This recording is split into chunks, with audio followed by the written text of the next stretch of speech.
Welcome to today's daily news report where I cover all the biggest stories affecting your life and money.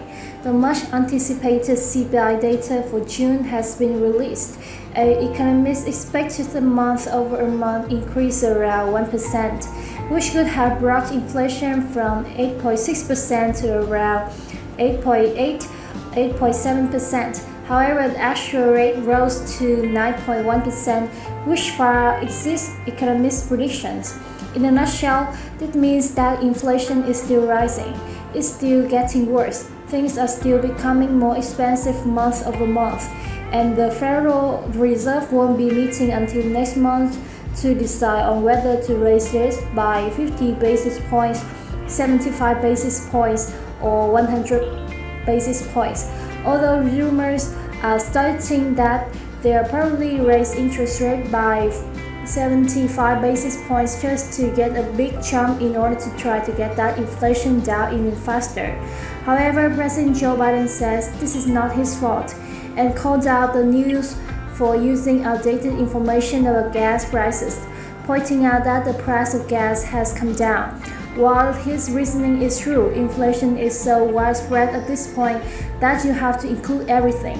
It's not just gas, so the cost of the car, food, increased rent, increased mortgage payments because of higher interest rates. Medical care has also gone up significantly faster than it was expected. And these prices haven't come down, so they've gone up, but they haven't come back down. And experts are saying that the gas prices will likely play into the July numbers that will be released in August. But as of right now, they do have to show what the true reality of inflation was for the month of June, whether Biden lies that or not. Now, many White House economists took the airwaves to shrug this off, reminding the American people that this is Vladimir Putin's fault, that this is the Putin price hike, not the Joe Biden price hike, and that President Biden is fully committed to do everything within his power to make your life less expensive. So now there's a lot of things that he is not doing. And I'm not going to go into that, but this is what is being told in the news right now. In some potentially good news, a new announcement from the White House, Biden's head of education, Miguel Cardona. Although he hasn't gotten back to us on whether Biden has the authority to forgive $10,000 of student loan debt, today he floated a new idea that the White House is excited about, saying that he wants to eliminate accruing any interest against student loan debt. Essentially, you would be required to pay back your loan amount, but not the interest amount or new interest that can negatively compound against you, making you having to pay more money over the course of your life. And so that negative interest is accruing against them, where with a car payment or a mortgage, that's usually not the case. Your balance is usually coming down every month. Now, Democrat Senator Sheldon Whitehouse plans to introduce a bill that allows student loan debt holders to refinance their debt to 0% interest loans with the federal government. This could be very good news for about 40 plus million Americans, right? So this is like a huge block of people that could benefit from this new change in federal student loan debt policies.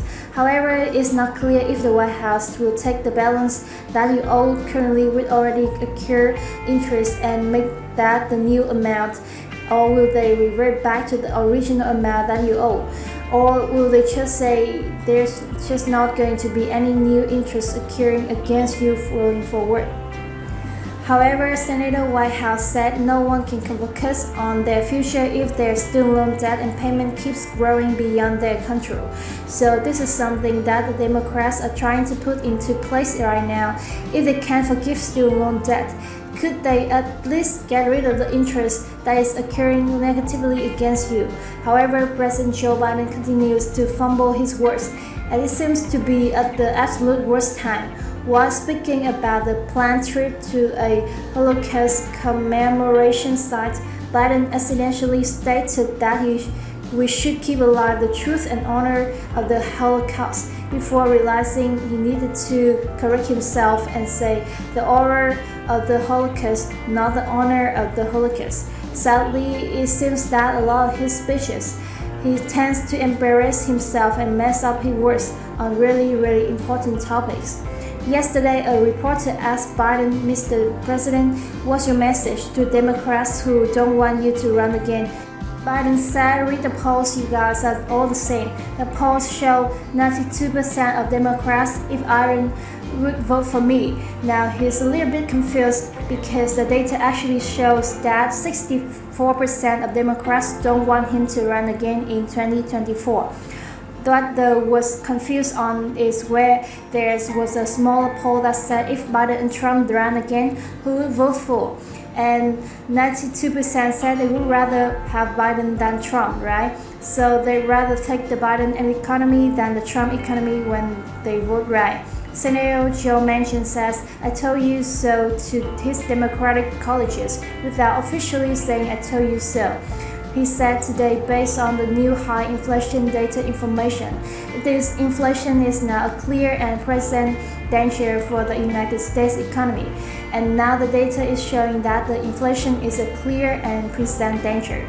It is hurting American families and it is hurting the United States economy.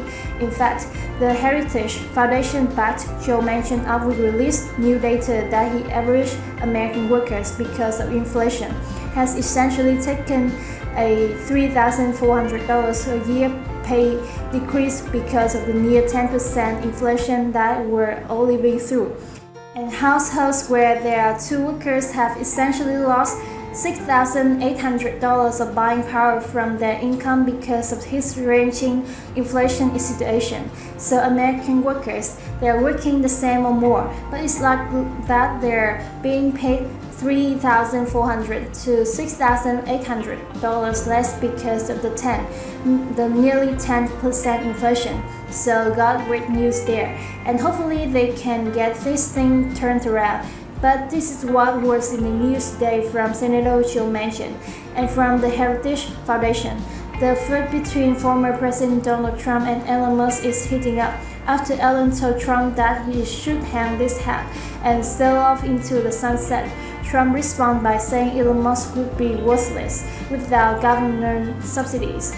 But he didn't stop there. He said that Elon told him he was a big fan of Republicans and voted for Trump.